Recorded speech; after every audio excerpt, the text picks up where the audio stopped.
வழக்கமா அண்டர் 15,000 ரூபாய் பட்ஜெட் போன்ஸ்ல இருக்க பெரிய பிரச்சனைகள் என்ன தெரியுமா? பெர்ஃபார்மன்ஸ் சுமாரா இருக்கும், கேமரா பெர்ஃபார்மன்ஸ் நீங்க பாத்தீங்கன்னா நல்லா இருக்காது, சில சமயம் சாஃப்ட்வேர் அப்டேட்ல ஒரு வருஷம் தான் கொடுப்பாங்க, நிறைய காம்ப்ரமைசஸ் கண்டிப்பா இருக்குங்க. ஆனா புதுசா வந்திருக்க iQOO z10Xல இந்த காம்ப்ரமைசஸ்லாம் இல்லாத மாதிரி தெரியுது. சோ பேசிக்கலி இந்த போன்ல உங்களுக்கு Dimensity 7300 சிப் கொடுத்திருக்காங்க with UFS 3.1 ஸ்டோரேஜ்ங்க. அது மட்டும் இல்ல 6500 mAh பேட்டரி, IP64 ரேட்டிங், 2 வருஷம் சாஃப்ட்வேர் அப்டேட், எல்லாமே அண்டர் 15,000 ரூபாய், கிட்டத்தட்ட 13,000 ரூபாய்க்கு. ஆமா, நான் எல்லா விஷயமும் நல்லா இருக்கா அப்படி நீங்க கேட்டீங்கன்னா அந்த டவுட்டை கிளியர் பண்றதுக்கு தான் இந்த வீடியோ நாங்க கிரியேட் பண்ணிருக்கோம். சோ இந்த போன் ஒரு வாரமா யூஸ் பண்ணிட்டு இருக்கோம். சோ இந்த போன்ல இருக்க ப்ரோஸ் கான்ஸ் எல்லாத்தையும் நான் இந்த வீடியோல சொல்றேன். கண்டிப்பா வீடியோஸ் கடைசி வரைக்கும் பாருங்க, உங்களுக்கு தெரிஞ்சிரும் இந்த போன் நீங்க வாங்கலாமா வேண்டாமா அப்படின்னு. ஆல்ரெடி தான் ஃபர்ஸ்ட் டைம் சேனலுக்கு வந்திருக்கீங்கன்னா என் பேர் இர்ஷாத், நீங்க பார்த்துட்டு இருக்கிறது Trakin Tech தமிழ். ஆரம்பிக்கலாமா? நான் பெர்ஃபார்மன்ஸ்ல இருந்து ஆரம்பிக்க போறேன். பட் அதுக்கு முன்னாடி ஒரு விஷயம் சொல்லிடுறேன். ஒவ்வொரு பாராமீட்டருக்கும் நான் அவுட் ஆஃப் 10 ரேட்டிங் கொடுக்க போறேன். So stay tuned for that. So நான் சொன்ன மாதிரி உங்களுக்கு MediaTek ஓட Dimensity 7300 சிப் இதுல கிடைச்சிரும். அண்ட் 3 வேரியன்ட்ஸ் வந்துரும் உங்களுக்கு. 6128GB, 8128GB and 8256GB. And எல்லா வேரியன்ட்ஸ்லயும் உங்களுக்கு வந்து LPDDR4X RAM டைப்பும் UFS 3.1 storage under 15,000 கொடுத்திருக்காங்க, which is crazy. AnTuTu run பண்ணி பார்த்தபோது எங்களுக்கு 7.1 lakh AnTuTu ஸ்கோர் கிடைச்சது. அது மட்டும் இல்ல எங்களுக்கு CPU ஸ்டெபிலிட்டி கூட 94% கிடைச்சது. அண்ட் 3D மார்க்ல GPU ஸ்டெபிலிட்டி 99% இருந்ததுங்க.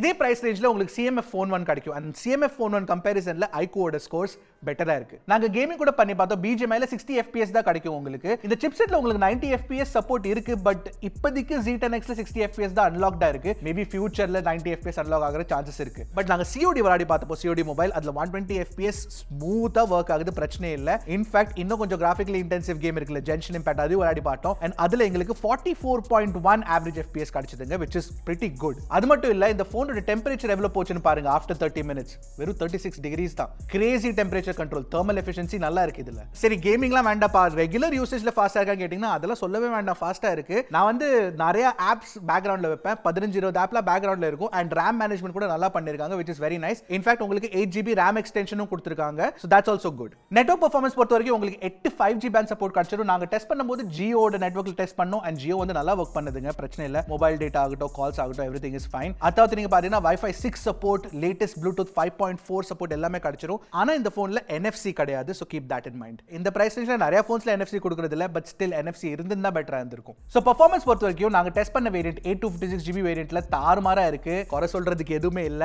நாங்க பெர்ஃபார்மன்ஸ்க்கு 9 on 10 ரேட்டிங் ஈஸியா கொடுத்துருவோம். பெர்ஃபார்மன்ஸ் நல்லா இருக்கு. ஆனா பேட்டரி எப்படி இருக்குன்னு கேட்டீங்கன்னா சொல்றேன் நான். ஆனா அதுக்கு முன்னாடி இந்த சேனல் சப்ஸ்கிரைப் பண்ணலனா கண்டிப்பா சப்ஸ்கிரைப் பண்ணிக்கோங்க. ஏன்னா இந்த மாதிரி நாங்க டீடைல்டான ஸ்மார்ட் போன் ரிலேட்டட் வீடியோஸ் நிறைய கொண்டு வந்துட்டே இருப்போம். நீங்க அடுத்த போன் வாங்குறதுக்கு முன்னாடி எங்க சேனல் பாத்தீங்கன்னா உங்களுக்கு எல்லா இன்ஃபர்மேஷன் கிடைச்சிரும். ஓகே, சோ பேட்டரி பொறுத்த வரைக்கும் உங்களுக்கு 6500 mAh பேட்டரி கிடைச்சிருங்க இந்த ஸ்லிம் பாடியில, which is very good. டிசைனை பத்தி பேசுறேன் of course. அண்ட் அதாவது நீங்க பாத்தீங்கன்னா 44 வாட் சார்ஜிங் ஸ்பீட்ஸ் இருக்கு உங்களுக்கு. பேட்டரி சார்ஜர் பாக்ஸ்ல கிடைச்சிரும், பேட்டரி போனுக்குள்ள இருக்கு. அண்ட் சார்ஜர் வச்சு நாங்க சார்ஜ் பண்ணி பார்த்தப்போ 0 to 50% 40 minutes எடுத்துதுங்க, which is not too bad. அது மட்டும் இல்ல இந்த டைப் சி போர்ட்ல நீங்க வயர் கனெக்ட் பண்ணிட்டு இன்னொரு போன் கூட சார்ஜ் பண்ணிக்கலாம் with reverse wired charging support.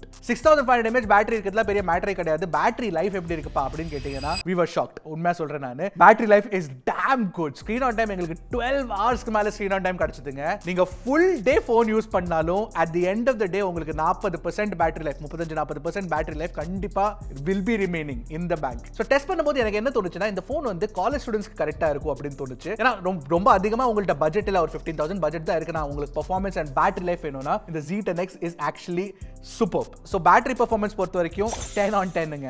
அடுத்து டிஸ்ப்ளே பத்தி சொல்லணும்னா உங்களுக்கு 6.72 inch Full HD plus 120Hz refresh rate உள்ள IPS LCD டிஸ்ப்ளே கொடுத்திருக்காங்க. AMOLED கிடையாது.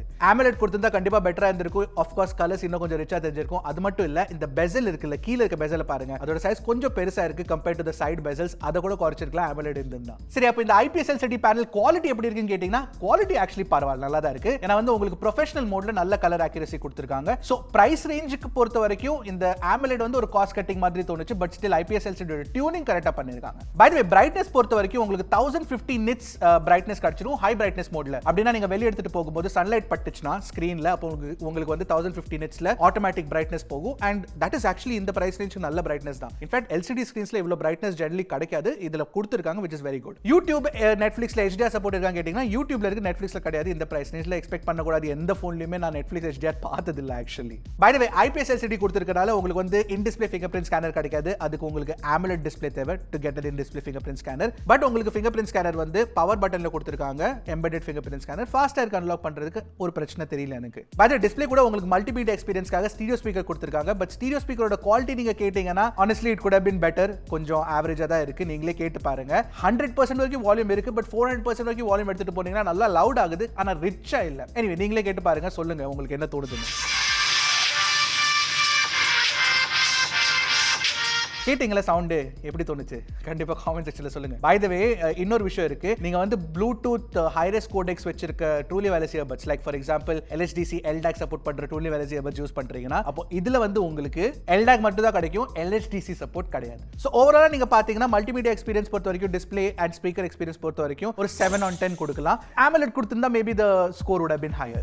சோ போனோட டிசைன் நீங்க பாத்தீங்கன்னா பார்க்கிறதுக்கு சிம்பிளா இருக்கு, எலிகென்ட்டா இருக்கு. எனக்கு ஆக்சுவலி பிடிச்சிருக்குங்க. சோ ரெண்டு கலர் வேரியன்ட்ஸ் உங்களுக்கு கிடைக்கும். Titanium and ultramarine. நாங்க யூஸ் பண்ணிருக்க கலர் வந்து ultramarine colour and I like the colour. Blue கலர்ல இருக்கு, பார்க்கிறதுக்கு நல்லா இருக்கு. ஒரு வேவி பேட்டர்ன் மாதிரி கொடுத்திருக்காங்க. லைட் பட்டுச்சுனா கொஞ்சம் ஷைன் ஆகுது. இன்ட்ரஸ்டிங்கான லுக் தான் கண்டிப்பா. அண்ட் கேமரா மாடியூல்ல நிறைய விஷயம் நடக்குதுங்க. ரெண்டு கேமராஸ் கண்டிப்பா கொடுத்திருக்காங்க. ஒரு ஃபிளாஷ் மாடியூல் இருக்கு அண்ட் இன்னொரு டைனமிக் லைட்னு கொடுத்திருக்காங்க. அது வந்து பேசிக்கலி ஒரு நோட்டிஃபிகேஷன் LED மாதிரி வர்க் ஆகுங்க. அது மட்டும் இல்ல IR பிளாஸ்டரையும் இந்த கேமரா மாடியூல்லே போட்டு வச்சிருக்காங்க. இன்ஃபேக்ட் IR பிளாஸ்டர் இருக்கு போன்ல which is a very good thing. Phone வந்து ஃபுல்லா பிளாஸ்டிக்ல தான் செஞ்சிருக்காங்க. இன்ஃபேக்ட் சைட்ஸ் ஆகட்டும் ரியர் ஆகட்டும் ஃபுல்லா பிளாஸ்டிக் தான். ஆனா அந்த பிளாஸ்டிக் வந்து கொஞ்சம் கர்வ் பண்ணிருக்கனால கையில பிடிச்சி யூஸ் பண்றதுக்கு நல்ல பதமா இருக்கு. It's very nice.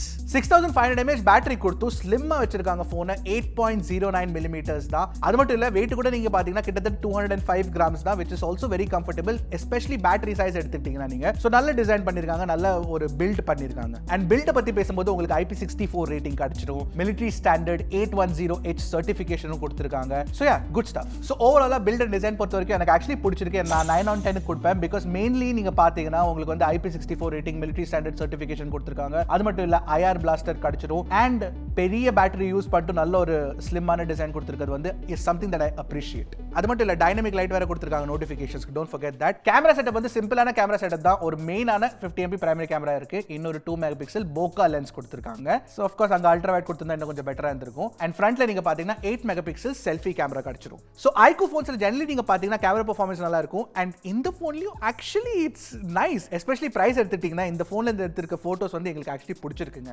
Skin don'ts கூட பாத்தீங்கன்னா கொஞ்சம் yellow tint இருந்தாலும் ஓரளவு நியூட்ரல் மாதிரி தெரியுது. HDR கூட நீங்க பாத்தீங்கன்னா நல்லா இருக்கு. பிரைமரி கேமரா எடுத்துக்கோங்க, செல்ஃபி கேமரா எடுத்துக்கோங்க. ஆக்சுவலி HDR டியூனிங் நல்லா பண்ணிருக்காங்க. iQOO phonesல HDR பெர்ஃபார்மன்ஸ் எனக்கு ஜெனரலி ரொம்ப பிடிக்கும். இந்த போன்லயும் நல்லா பண்ணிருக்காங்க. போர்ட்ரேட் குவாலிட்டி கூட பரவாயில்ல நல்லா தான் இருக்கு. ஆனா 1Xல மட்டும் தான் எடுக்க முடியும். 2Xல கிடையாது option. So keep that in mind. Selfish good னு சொல்லலாம், பெஸ்ட் னு சொல்ல முடியாது. ஆனா 8 மெகாபிக்சல் லென்ஸ் தானே. இன்னும் கொஞ்சம் 13 மெகாபிக்சலோ இல்ல 16 மெகாபிக்சல் கொடுத்தா இன்னும் கொஞ்சம் பெட்டரா இருந்திருக்கும். லோ லைட் போட்டோஸ் வந்து பிரைமரி கேமரா வச்சு எடுத்த போது it's like a budget phone only. இன்னும் கொஞ்சம் பெட்டரா இருந்திருக்கலாம். பட் ஸ்டில் யூசபிள் னு சொல்லலாம். ஆனா செல்ஃபி வச்சு எடுக்கும்போது low light photos are okay, not the best. Video quality பொறுத்த வரைக்கும் உங்களுக்கு பிரைமரி கேமரா வச்சு 4K 30 FPS வீடியோஸ் எடுக்கலாம். குவாலிட்டி நல்லா இருக்கு. ஸ்டெபிலைசேஷன் பரவாயில்ல. நீங்களே பாருங்க. உங்களுக்கு பிடிச்சிருக்க பிடிக்கலன்னு கண்டிப்பா காமெண்ட் செக்ஷன்ல சொல்லுங்க.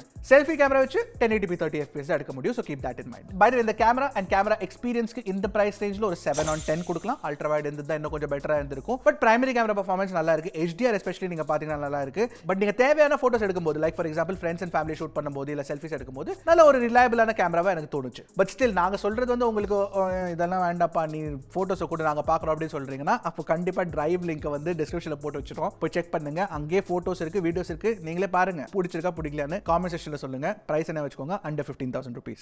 Alright, சாஃப்ட்வேர் பொறுத்த வரைக்கும் உங்களுக்கு FunTouch OS 15 based on Android 15 கொடுத்திருக்காங்க. and iQOO என்ன ப்ராமிஸ் பண்றாங்கன்னா 2 வருஷம் சாஃப்ட்வேர் அப்டேட்ஸ் 3 வருஷம் செக்யூரிட்டி அப்டேட்ஸ் கொடுப்பாங்களாமா. and that is good. இந்த பிரைஸ் ரேஞ்ச்ல 2+3 is good.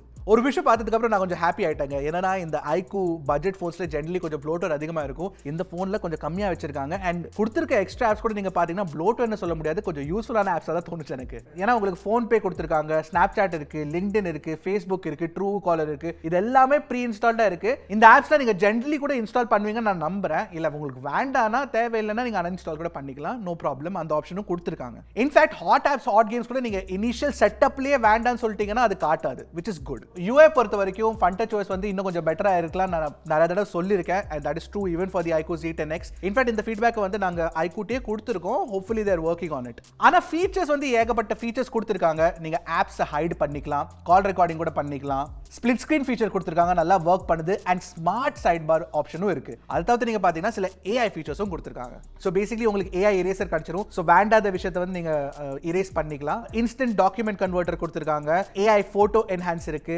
AI screen translation இருக்கு and ரொம்ப முக்கியமா கூகுளோட சர்க்கிள் டு சர்ச் கொடுத்திருக்காங்க. இன்னொரு விஷயம் எனக்கு வந்து iQOO z10Xல ஃபன் டச் ஓஎஸ் எக்ஸ்பீரியன்ஸ் பொறுத்த வரைக்கும் சுத்தமா பக்ஸ் எதுவுமே நான் ஃபேஸ் பண்ணலங்க.